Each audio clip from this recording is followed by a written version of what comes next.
Now, you've got more awards than most people can fit on one mantelpiece. What is your feeling about awards?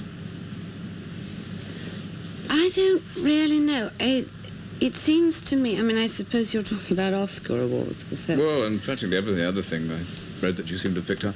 Well, awards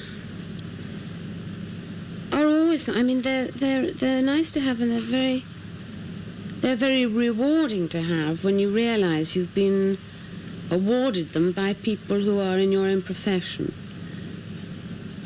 They are very meaningful as far as that is concerned.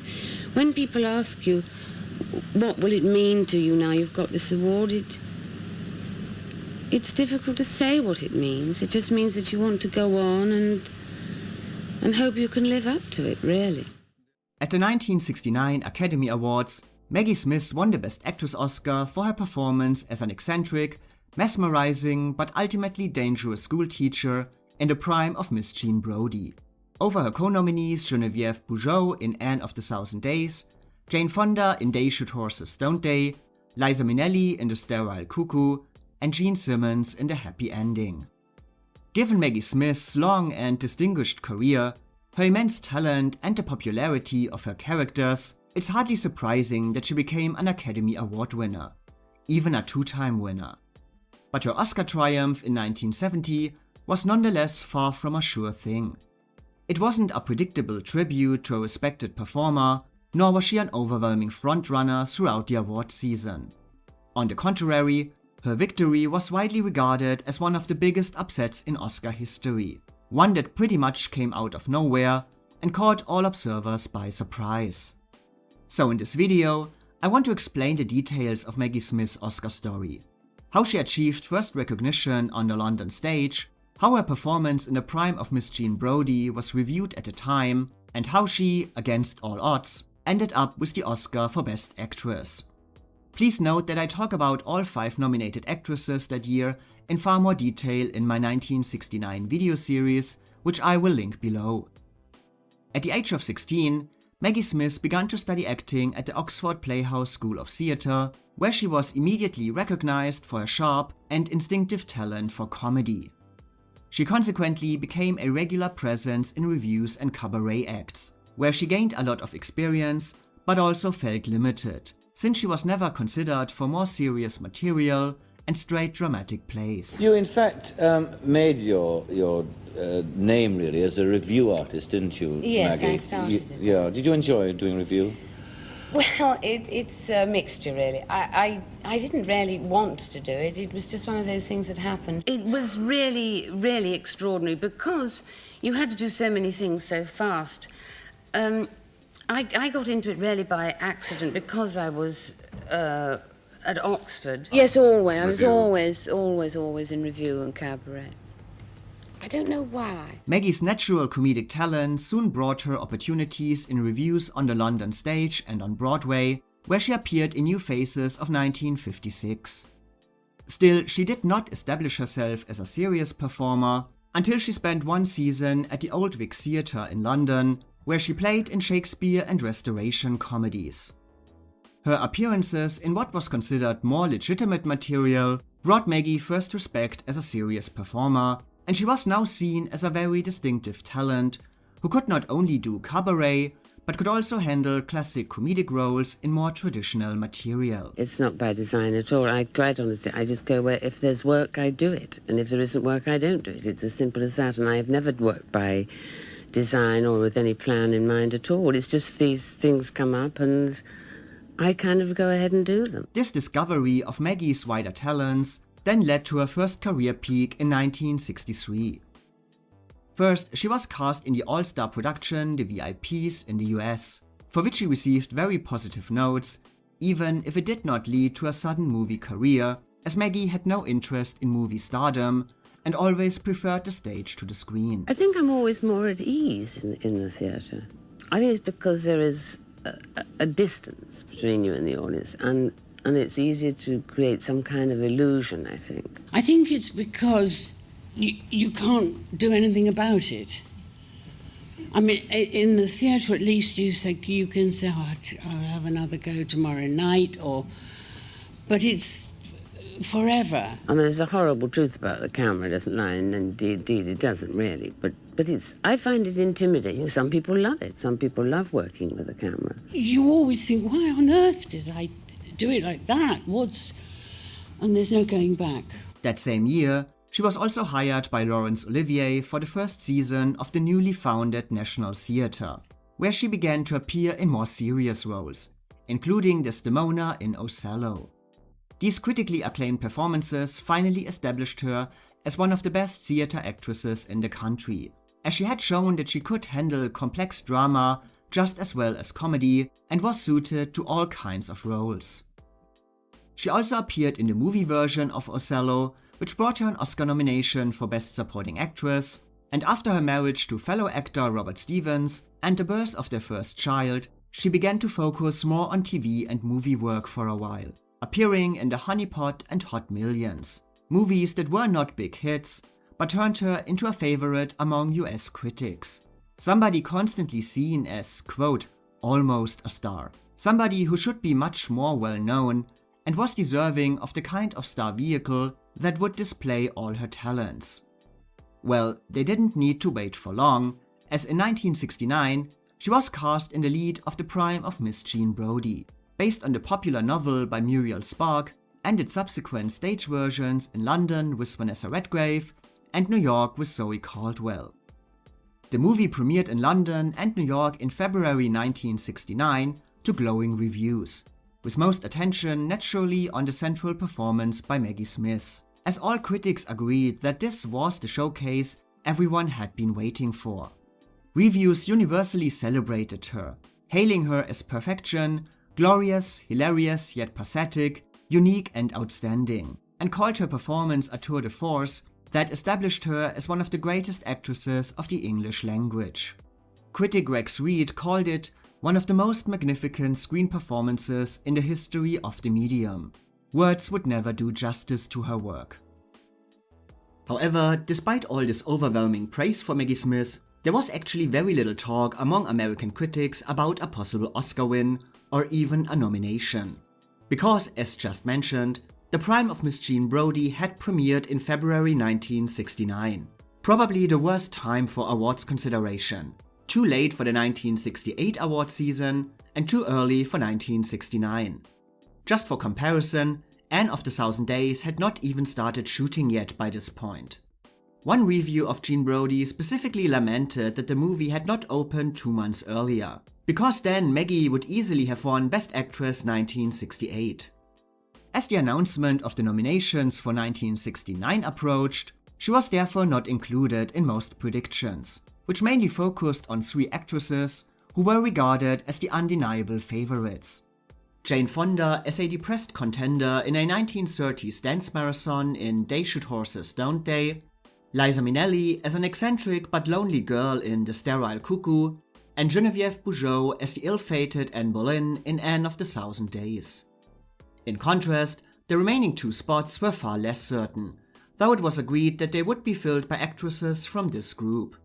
The previous year's winner Barbra Streisand in Hello Dolly, Ally McGraw in Goodbye Columbus, Mia Farrow in John and Mary, Anna Magnani in The Secret of Santa Vittoria, Kim Derby in True Grit, Shirley MacLaine in Sweet Charity, Patty Duke in Me, Natalie, Diane Cannon in Bob and Carol and Ted and Alice, Goldie Hawn, but outrageously not Ingrid Bergman, for Cactus Flower, Jean Simmons in The Happy Ending, and Maggie Smith in The Prime of Miss Jean Brodie.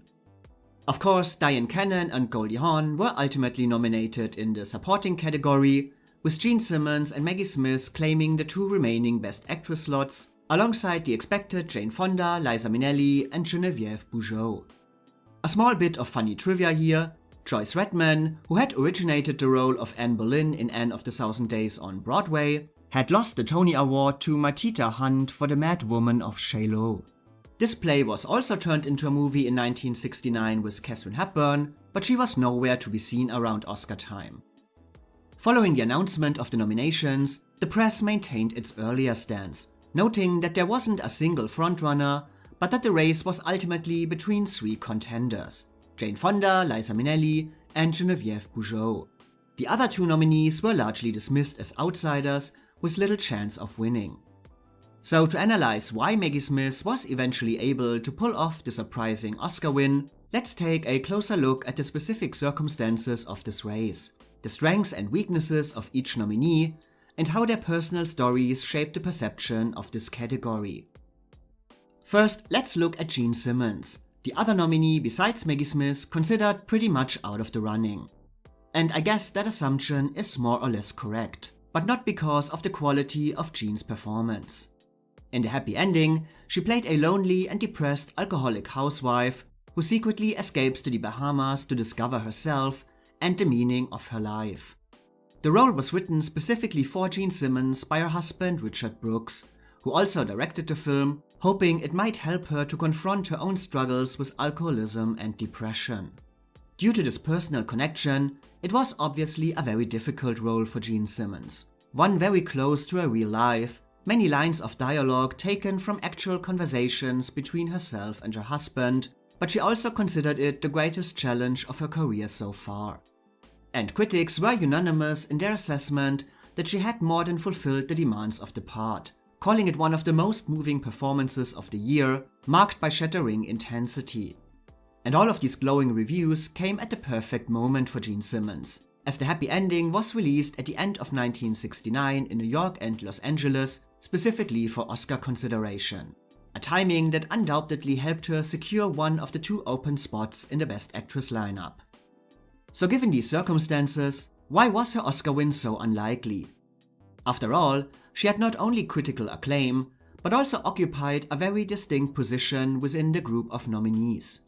The veteran, the only contender with ties to Hollywood's golden age, and a performer long familiar to older Academy members. Though only 40 years old, she possessed the most extensive resume, having made her film debut in 1944. I went to the Ada Foster School of Dancing, and I believe I was there about 2 weeks, and suddenly I was dragged down by the scruff of the neck to read some lines for a director by the name of Val Guest, and all of a sudden I'm in a movie, which was fun and games as far as I was concerned. Got £5 a day. Following her first film roles, Jean Simmons quickly established herself as one of Britain's most prominent newcomers. And over the next 2 decades, she appeared in a series of classics on both sides of the Atlantic, including Black Narcissus, Spartacus, Great Expectations, Alma Gantry, and Hamlet, for which she received a Best Supporting Actress Oscar nomination, making her Oscar past strikingly similar to Maggie Smith, as both actresses earned supporting nominations prior to 1969 for performances in Shakespeare adaptations opposite Laurence Olivier. But despite widespread acclaim throughout her career, there was always a sense that Simmons never quite reached the top of her profession, that she failed to fully meet the industry's expectations to establish herself as one of Hollywood's major actresses. A situation that was largely the result of the interference by billionaire Howard Hughes, which disrupted her early career and limited the opportunities available to her.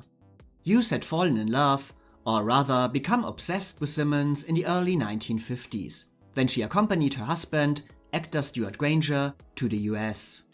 To force her into a relationship with him, Hughes bought her contract for his own studio RKO and threatened to effectively destroy her career if she refused him.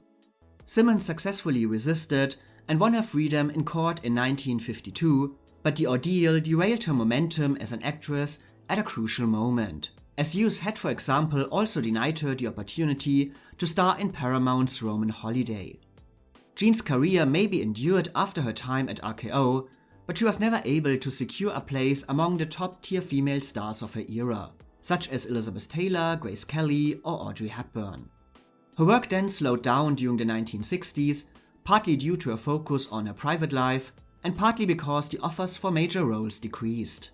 In this context, her work in The Happy Ending was widely regarded as a comeback, a long-awaited star turn, and the best role she had been given since Alma Gantry a good decade earlier.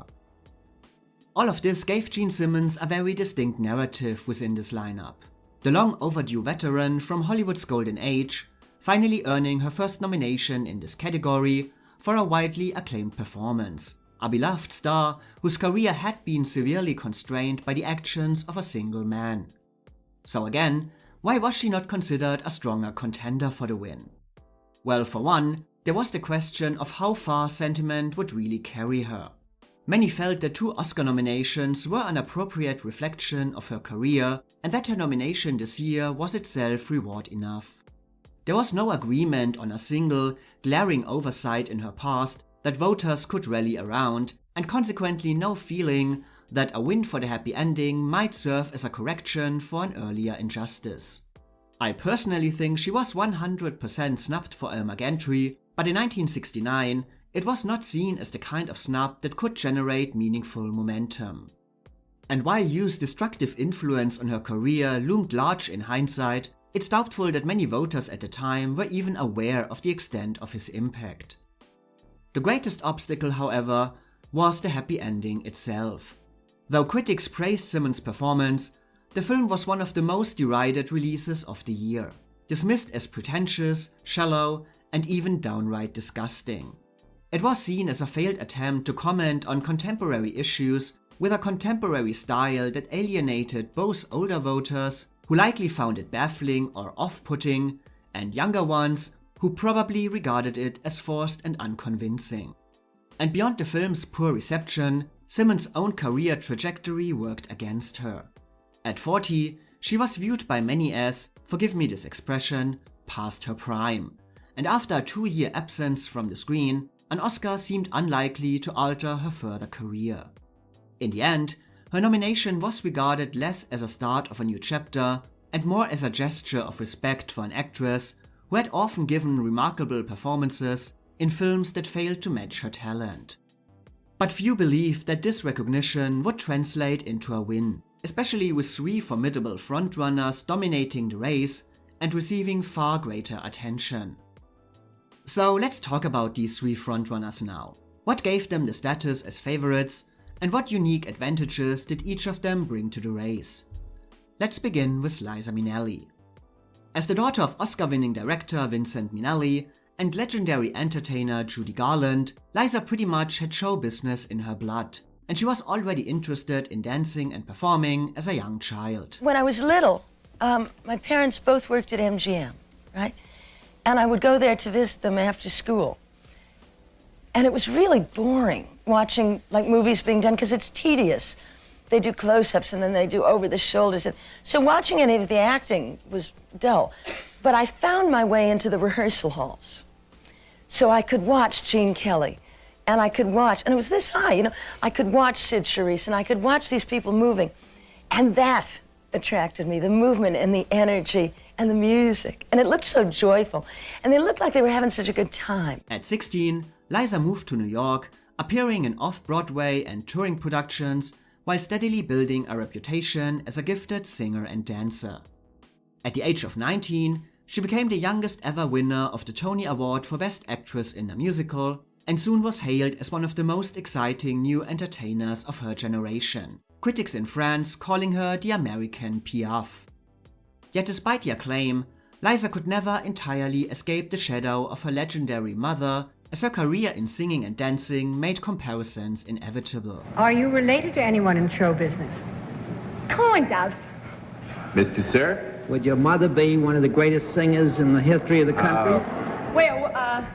You might say that. In 1969, Liza Minnelli finally emerged as a true artist in her own right with her performance in The Sterile Cuckoo, portraying a young, eccentric woman desperate for love.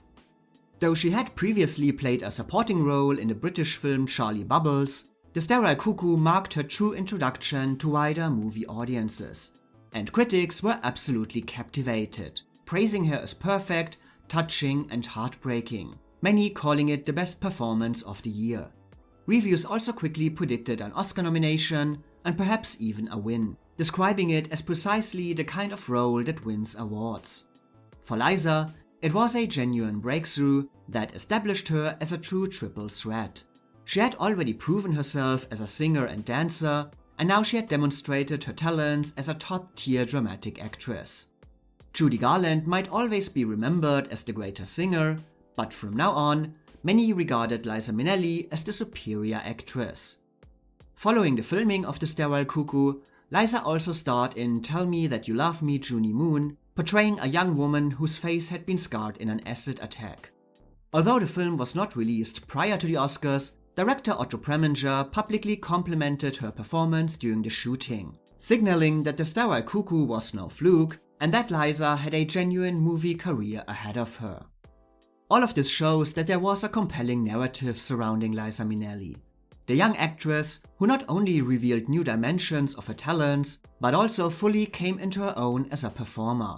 The kind of A Star is Born moment the Academy often feels drawn to, especially since various Academy members had known Liza for her entire life, were friends and admirers of her mother, or co-workers of her father, and now very enthusiastic about seeing this breakthrough on the screen, which makes it easy to understand why she was considered one of the frontrunners for the award. And these were just neighbors to me. Yeah. You know, so when there'd be a sing-along at home and the neighbors come over, everybody knows that kind of thing. It would be Lana Turner. She sang good. You know, she's wonderful. It would be Humphrey Bogart and Betty Bacall, Art Linkletter, Bing Crosby. And these were people that your mom Mr. and dad Astaire. would have in for Mr. Astaire, huh? Yeah. The neighbors. Yeah, exactly. And where was little Liza while all this partying was going on? If I was lucky, under the piano. Doing? Listening. You know, I loved to listen. I hated to go to bed when that was going on. But beyond these factors, what basically everyone in the press considered as Liza's greatest advantage in this competition was actually sympathy. Not sympathy for a long and underappreciated career like Jean Simmons, but sympathy for her very personal grief following the death of her mother, Judy Garland, in June 1969, and the strength with which she carried herself through it. As Life magazine wrote in 1969, despite 5 husbands, despite fans who screamed, "We love you," and "Never leave us," despite being the most worshipped entertainer of her era, there was no one to handle the funeral arrangements for Judy Garland. So Liza did it. Judy Garland's daughter, Liza Minnelli, had requested that her mother's funeral be held in as dignified a manner as possible. Apparently, she's getting her wish. Some of the thousands of people who came today have been standing on line for hours, but they were quiet, orderly, respectful. The endurance and dignity Liza displayed during this period became a major point in the press in the weeks leading up to the Oscars, fueling speculations that the compassion inspired by her mother's death might carry her all the way to the Oscar stage, both as recognition of her performance and personal loss, and as a tribute to Judy Garland, who had never won a competitive Academy Award herself. But Liza Minnelli was, of course, not the only child of a Hollywood legend in this lineup. The other was Jane Fonda, who also experienced a Star is Born moment in 1969, even if she, also like Liza, was not new to show business. As the daughter of screen icon Henry Fonda, Jane did not develop an early fascination with the industry in the same way Liza did, but was rather hesitant to enter her father's profession, particularly because their relationship was, let's say, not easy. Did he ever tell you he loved you? Not that I recall, no, I don't think so, and I think I would have remembered it. What was so interesting about him, though, was that this Midwestern, austere, remote, cold exterior, but he did macrame, he did needlepoint, he painted like a dream, and he expressed such depth in many of his roles, you know, so there was a very sensitive man. Oh, yeah. There were these outlets where you could see the soul of the man and the sensitivity. He just couldn't do it with the people who were the most, you know, close to him. Why? I don't know. Unsure of her path in life, Jane drifted for several years until a personal conversation with Lee Strasberg, one of the most influential teachers at the Actors Studio in New York, convinced her that acting could indeed be the right direction for her. Then after a few months, I finally did an exercise in Lee's class. And I'll never forget it. He, when it was over, he said to me, "I see a lot of people come through here, but you have real talent." And the minute those words came out of his mouth, it changed my life. Jane then made her screen debut in 1960 and went on to appear in various American productions before moving to France, where she married director Roger Vadim and starred in several of his films. But while she had established herself as a prominent and popular actress, her career never quite reached the heights her talent seemed to promise.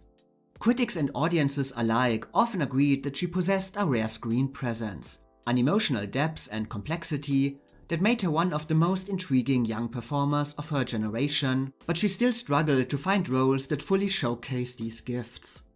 In the US, she was mainly cast in romantic comedies that were maybe successful at the box office, but asked her to embody an all-American image she was never happy about. And I hated playing the nice girl next door. To compensate, Jane took on more sexually liberated and independent roles in France.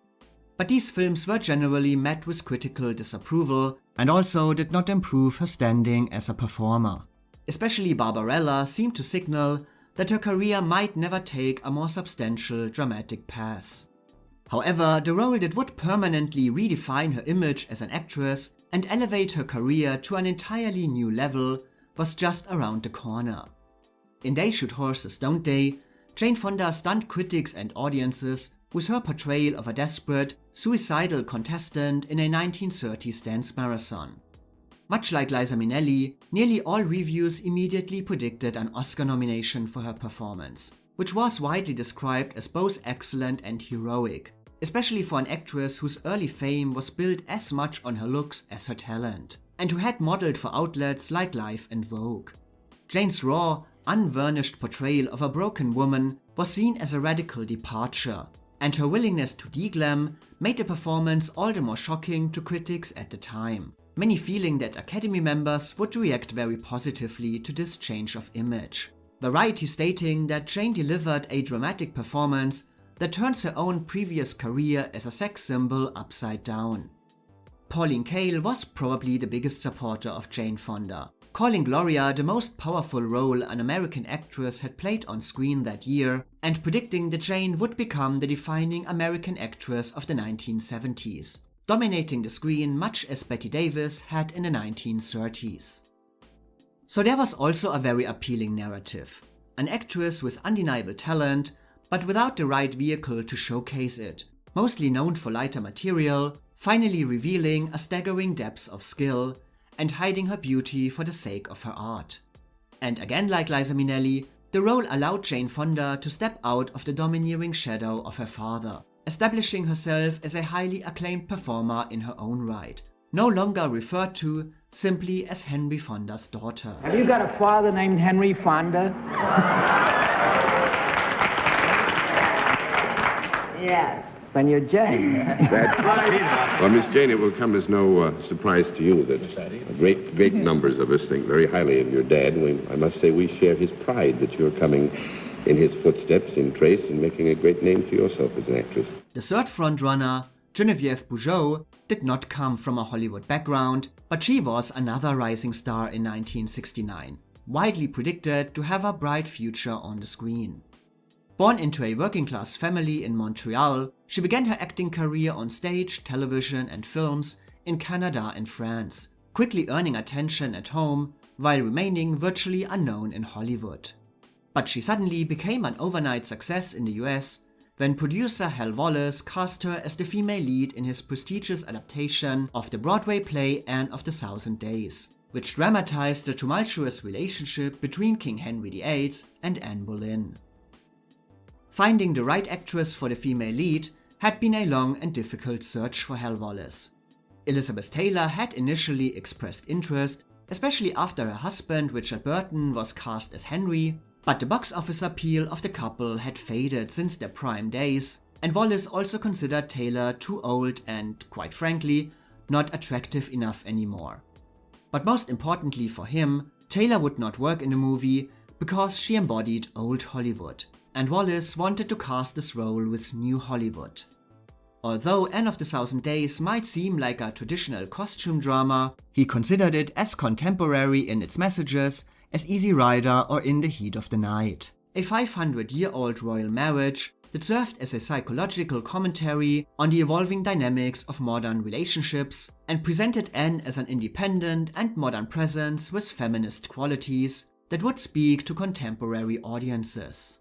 To embody this message, Wallace therefore considered actresses who stood for a modern image of filmmaking, such as Julie Christie, Olivia Hussey, Faye Dunaway, Jane Fonda and Geraldine Chaplin. But for months, Wallace remained unsatisfied until he happened to see a film featuring Geneviève Bujold and immediately recognized her as the ideal choice for Anne. As Anne Boleyn, a remarkable new talent emerges. Her name, Geneviève Bujold. Casting a practically unknown actress in a major Hollywood production opposite a seasoned veteran instantly put Geneviève in the spotlight. And once the film premiered, she quickly became one of the year's most talked about discoveries. While Anne of the Thousand Days received mixed reviews, many critics declaring that the time of historical British dramas had come to an end, her performance was singled out for universal acclaim. Reviews described her work as graceful, magnetic, forceful, exceptional, provocative and delightful, consistently outshining Richard Burton and overcoming the weaknesses of the script. Anne of the Thousand Days was therefore another highly publicized A Star is Born moment. An actress unknown in the United States transformed almost overnight into one of its brightest new stars. Is that to you probably your most important role?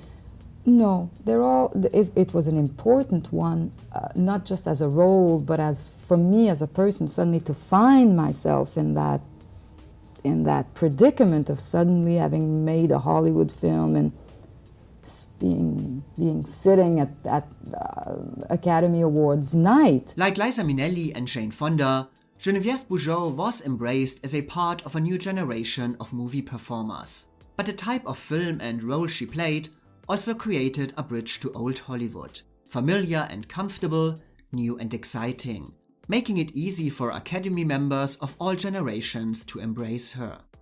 She was also the only Best Actress contender appearing in a Best Picture nominee, showing that, although critics and audiences were growing weary of the genre, the Academy still responded favorably. And Geneviève was also very visible during the award season as part of Universal's extensive Oscar campaign, personally attending countless events and interviews, while the studio hosted special screenings for Oscar voters with champagne and beef stroganoff. And on top of that came the additional campaign efforts of Richard Burton and Elizabeth Taylor. When he received his Best Actor nod for Anne of the Thousand Days, Burton had already lost the Oscar 5 times, and both he and Taylor were determined to get him one this time. As he admitted in his diary, "The whole world makes fun of it, but every actor wants to win. It's the thing that gets mentioned in every actor's obituary, the summit of their achievements." Well, I don't know, the mystique, I think, of the Oscar is very strange. Nobody quite knows what it is. It's part sentiment, it's part affection, it's part of the business, of course, which was, in a sense, created here, right here in Hollywood. As far as he's concerned, he's already lost. I mean, if anybody could make a loser speech, he's already made it. I mean, mentally, Richard doesn't think he's going to get it. Do you think he should? I sure do. Of course, we know that all their campaigning did not pay off, as the winner was John Wayne for True Grit. And you can see that Liz was not too happy when she presented Best Picture later that evening, but her husband tried to look on the bright side. "I lost again, and am now the most nominated leading actor in the history of the Academy Awards who has never won. So I carved my tiny niche in the wall of Oscar's wisdom." In any case, Burton's efforts were considered a significant boost for Geneviève at the time, as everyone agreed that Academy members who saw the film were almost certain to remember her performance above all else. So looking at these 3 actresses, their acclaim, their films, and the circumstances of their nominations, it's easy to see why each was considered a frontrunner. They all had compelling narratives and the kind of performances that the Oscars traditionally love to honor. And they also all benefited from the release dates of the movies. The Sterile Cuckoo in October 1969, and They Shoot Horses Don't They and Anne of the Thousand Days in December. Their work was fresh in awards voters' minds, without the negative connection of a widely disliked movie like The Happy Ending. So, given all these advantages, why did none of them win? What weaknesses prevented them from taking the award? Just as Jane Fonda and Liza Minnelli shared many advantages, they also faced similar disadvantages. Yes, they both benefited from their status as children of Hollywood royalty, but in this Oscar race, their background might also have worked against them. As already mentioned, Judy Garland had never won a competitive Oscar, and neither had Henry Fonda at this point. Was Hollywood willing to recognize their children for their first relevant parts when these giants had spent decades without recognition? After all, Henry Fonda's son Peter was also nominated that year for Best Original Screenplay for Easy Rider, making it easy to imagine Academy members hesitating and thinking, should we maybe not wait for these second-generation performers to prove themselves at least one more time before we give them the honor? Which, of course, was exactly what happened for both Jane and Liza. And although both of them received significant positive press as representatives of New Hollywood, questions remained about how willing the Academy truly was to embrace New Hollywood, especially as groundbreaking films like Easy Rider were largely ignored on nomination morning, and John Wayne emerged as the Best Actor favorite. As one article stated, the tussle between the establishment and the bolder younger generation was clearly evident when Oscar nominations were announced. Glancing over the nominations, you'd scarcely realize that there was a movie revolution going on.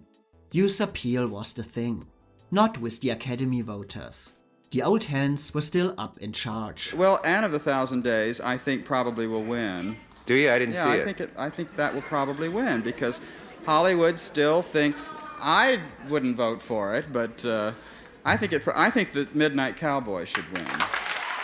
The disconnect between the Academy and New Hollywood was also frequently mentioned in discussions of Liza Minnelli and Jane Fonda, with critics suggesting that the Academy might just not be ready to reward actresses like them, specifically stating, if the Oscars weren't, and I hesitate to say this, such an established figure set in its ways, Liza Minnelli could easily walk off with the best performance of the year.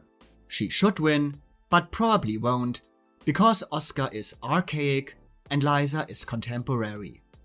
Similar doubts surrounded Jane Fonda, with critics questioning whether she was too modern and unconventional for the Academy, especially after an interview with Rex Reed prior to Oscar voting in January 1970, during which she began to smoke pot, proving that not all publicity is necessarily good publicity, especially at the Academy Awards. And both Liza and Jane actually had a lot of publicity. While working on Tell Me That You Love Me, Junie Moon, Liza became the center of controversy when a woman sued director Otto Preminger, claiming that Liza had danced nude on her husband's grave. The incident led Massachusetts to pass the so-called Liza Minnelli Bill, criminalizing the filming of nude scenes in cemeteries without prior permission. And Liza then made even further headlines over reports about a possible affair between her and the Australian Prime Minister, whom she had met in 1968. She later recalled, "I get a phone call in the middle of the night, and the newspapers are printing stories that I had an affair with the Prime Minister." While such press kept her in the public eye, it's easy to imagine that some Academy members might have been put off by these kinds of stories.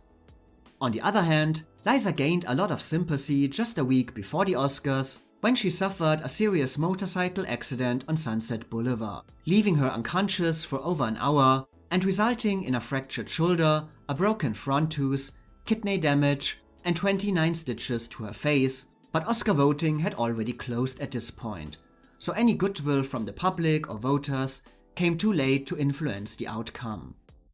But even with all this attention on Liza Minnelli, nobody had more publicity in this Oscar race than Jane Fonda. But again, most likely not helpful to actually win. How concerned are you about the fact that you may get an Oscar? It would be very nice. Yeah. Do you dream about it? Does it mean a lot? No, I've got lots of other more important things to dream about. Such as? Oh, wow. Well, the kind of things that I'm discovering, the kind of things that I've been listening to and hearing, and I guess those are more important things to dream about than Oscars. It would be very nice if I got an Oscar, though. Mm-hmm. But who knows? Before 1969, Jane Fonda was a mostly apolitical person and a supporter of the US involvement in Vietnam, recalling, "I could not believe our country was doing anything wrong. In my earliest memory, we were the heroes. So I couldn't believe that what we were doing in Vietnam was wrong. But her time in France caused a dramatic transformation in Jane, as she began to closely follow coverage of the war on French television, which sharply contrasted with the narrative she had been hearing in the US, and she was also influenced by conversations with French activists, American deserters, and members of the Viet Cong visiting Paris. Very quickly, she became a prominent anti-war figure, with her political activism taking precedence over her acting career. You know, I've tried to think back over how it happened that little by little I became concerned to the point where I wanted to take a direct political and emotional stand in certain issues. It started, I guess, about 4 years ago. I was living in France, and stories started coming in, as they do, easier in France than they do in America, about what's been going on in Vietnam. And, you know, I found it very difficult to believe. And I said to my French friends, I said, if the American Army and if the Marines and our government are doing these things, they must be okay. I mean, we're Americans, so they must be okay. Then I started finding out more things. I started seeing film. I started hearing GIs talk. And I began to realize that maybe they weren't okay. And that maybe, as Americans, we are just as capable of atrocities, of mistakes, as all the other people in the world. We're no better, but we're no worse. And it's important for people to realize that just because the system says something is right, that it's right, maybe it's wrong. Well, once you face that, you have to start re-examining a lot of things. As part of her new activism, Jane visited Alcatraz during its occupation by Native Americans and joined a public protest at Fort Lawton, a military base in Washington state, where she was arrested for the first time. She also created controversy by meeting with the leadership of the Black Panthers, though she never condoned violence and was involved with the organization only briefly. While these activities may have given Jane personal fulfillment and resonated with younger generations, they also made her the target of harsh criticism, already long before her visit to Vietnam in 1972. In the early years of activism, they would have me on the cover of magazines, and it would be Jane Fonda, nag, nag, nag. They did not like women with a voice. It's easy to imagine that many Academy members, holding far more conservative views than Jane, regarded her activism with suspicion or even outright disdain. In her January 1970 interview with Rex Reed, Jane said that she would love to win an Oscar, but stressed that the award mattered more as a platform for her political work than as a recognition for her acting, which fueled concerns that her acceptance speech would be overtly political. Many at the time therefore assumed that, despite the acclaim for her performance, voters would refuse to endorse Jane's views and actions with their ballots. A feeling that only intensified when she addressed a group of GIs prior to the awards with the words that she was not an entertainer like Bob Hope, who supported sending men to war. Criticizing a figure so closely associated with the Academy and even the host of that year's ceremony was unlikely to endear her to voters. And Jane's activism also led some conservative observers to reassess the value of her performance in They Shoot Horses, Don't They? Up to this point, Jane had been closely associated with the characters she played in American movies so far. Romantic, funny, all-American. Her portrayal of Gloria consequently seen as a striking transformation. But as she became more publicly political, some felt that Gloria was maybe closer to Jane's real-life persona than previously thought, raising the question of whether the performance was a genuine artistic triumph or simply Jane playing herself for the first time. It was a question that also came up about Liza's performance around this time, as critics began to feel that her character in The Sterile Cuckoo, a woman longing for love, growing up without a stable home or a maternal role model, and left to grow up far too early, seemed to mirror Liza's true life in many ways. Oh, where's your mother, Judy Garland? Is she here?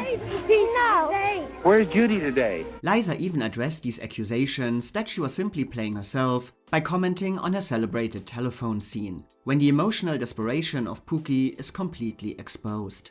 That girl isn't me.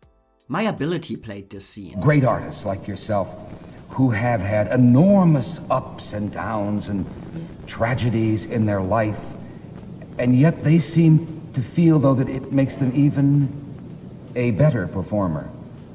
Is that necessary?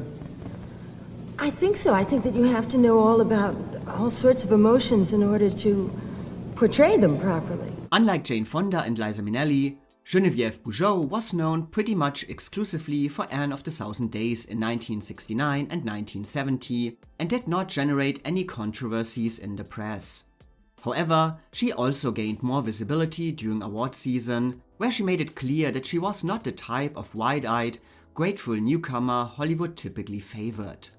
While she gave numerous interviews and participated in public events, she openly stated that she had little interest in star culture, joining Universal's Oscar campaign primarily to meet figures such as Queen Elizabeth II or Tennessee Williams, and had in general no intention of leveraging her Oscar nomination for career advancement.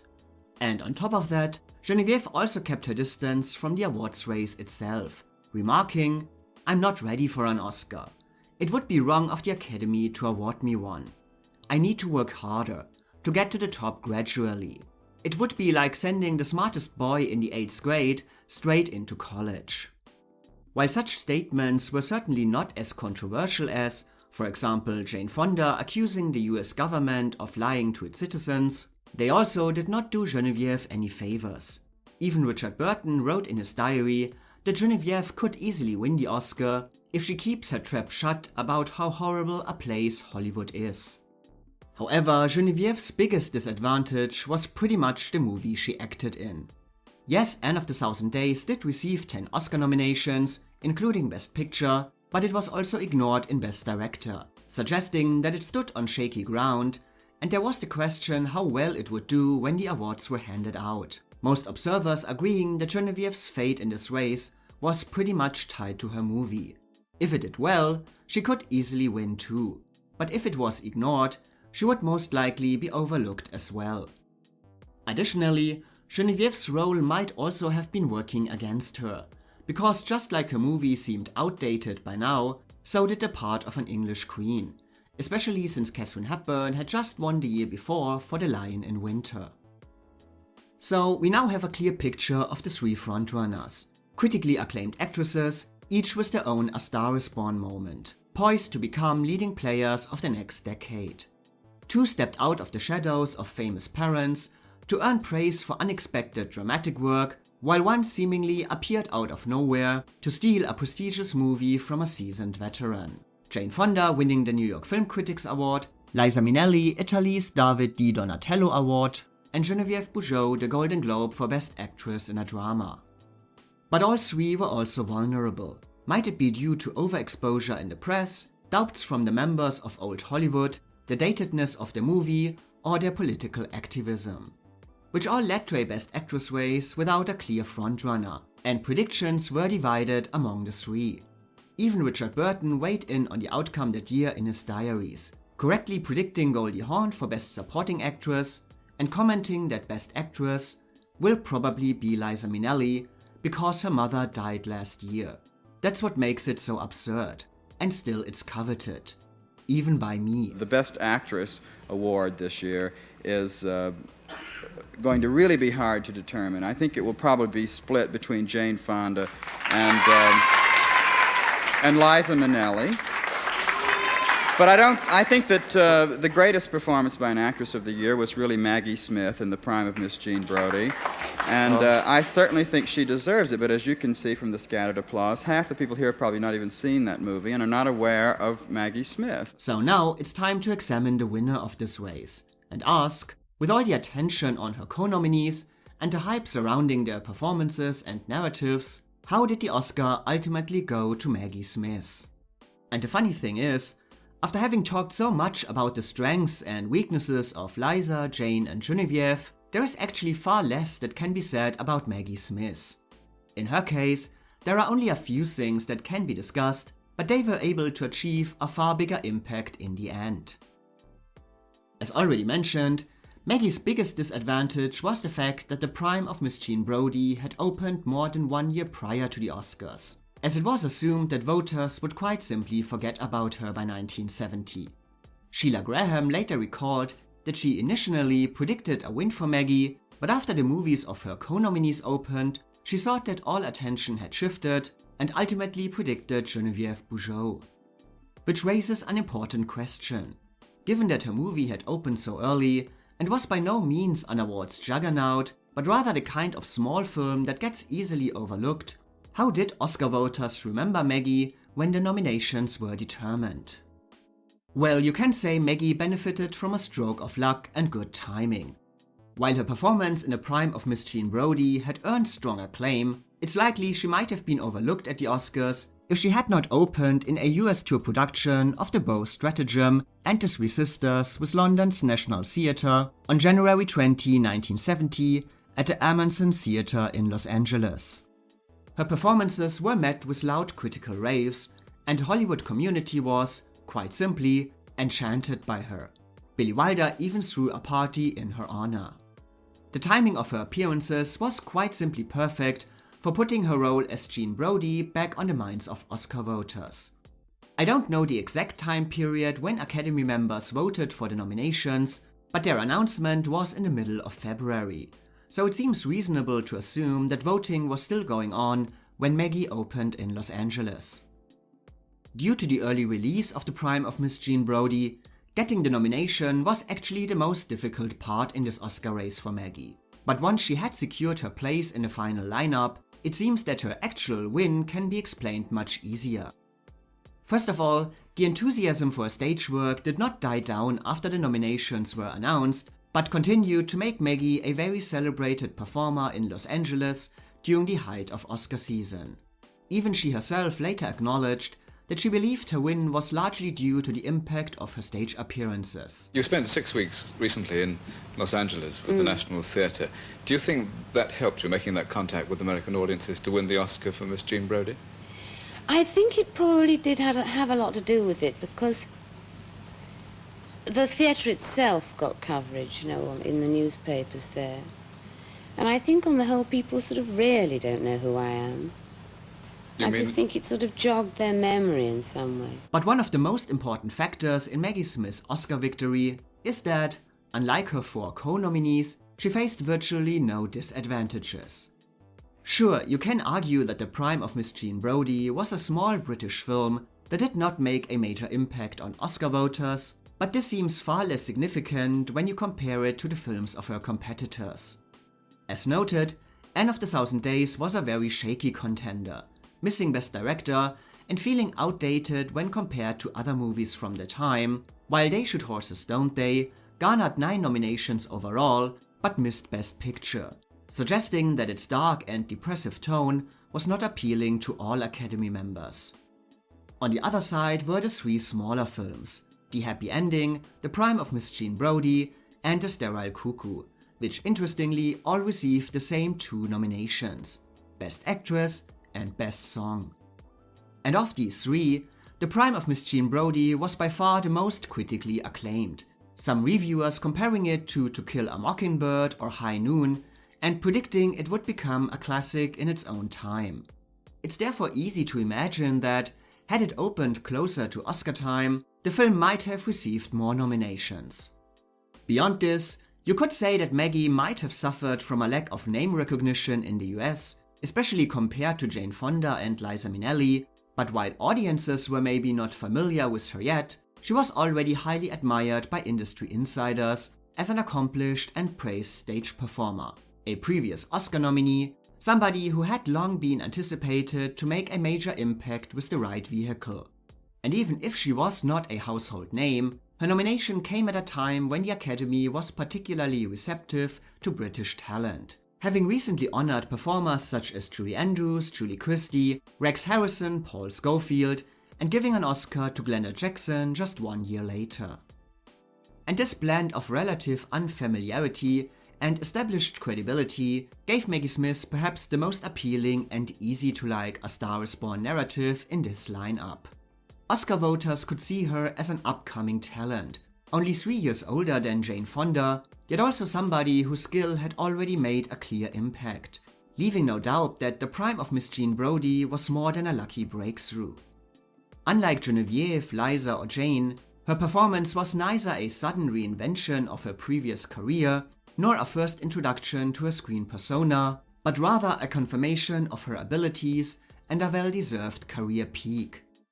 This gave her the dual appeal of a screen newcomer who had finally found the right vehicle for her talents, while at the same time carrying the authority of an established, classically trained stage veteran of the kind the Academy had always valued. In this sense, Maggie Smith combined all the strongest qualities of her four competitors. Like Jean Simmons, she was already respected for her range, but without being tied to a disappointing film or a fading career. Like Geneviève Bujold, she embodied a bridge between old and new Hollywood, offering something contemporary yet rooted in tradition, but not in a role and a movie stuck in the past. Anne of the Thousand Days might have desperately tried to bring across a contemporary message, but many critics argued that it was in fact the prime of Miss Jean Brodie that was strikingly modern, with Jane Brodie herself seen as an emblem of the anti-heroes that dominated the current cinematic landscape. As one article observed, so what if her period was the 1930s and her habitat the austere, definitely non-swinging city of Edinburgh?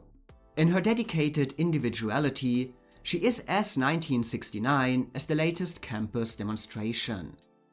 And this sense of relevance made Maggie as contemporary as Liza Minnelli or Jane Fonda, but without the baggage of negative press or political controversy. Asked about the political unrest of the era, she simply said, "Biafra and Vietnam are so horrendous that you feel lost at times when the world gets like that. But no, I wouldn't go to Trafalgar Square to demonstrate." Which all made Maggie easily the most appealing performer in this lineup. But even with these arguments in Maggie's favor, this win is a case where it truly and fully came down to the actual performance. And listen, I'm usually a pretty cynical person, but I still like to believe there's a spark of hope at the Oscars. That voters cast their ballots for what they genuinely see as the best work. And if not strictly the best, then at least for something they feel is worthy. Perhaps a career achievement, but only when the actual performance still merits the prize. So even if there are outside factors in place, I always want to believe that in the end, the performance itself is the main factor for a win.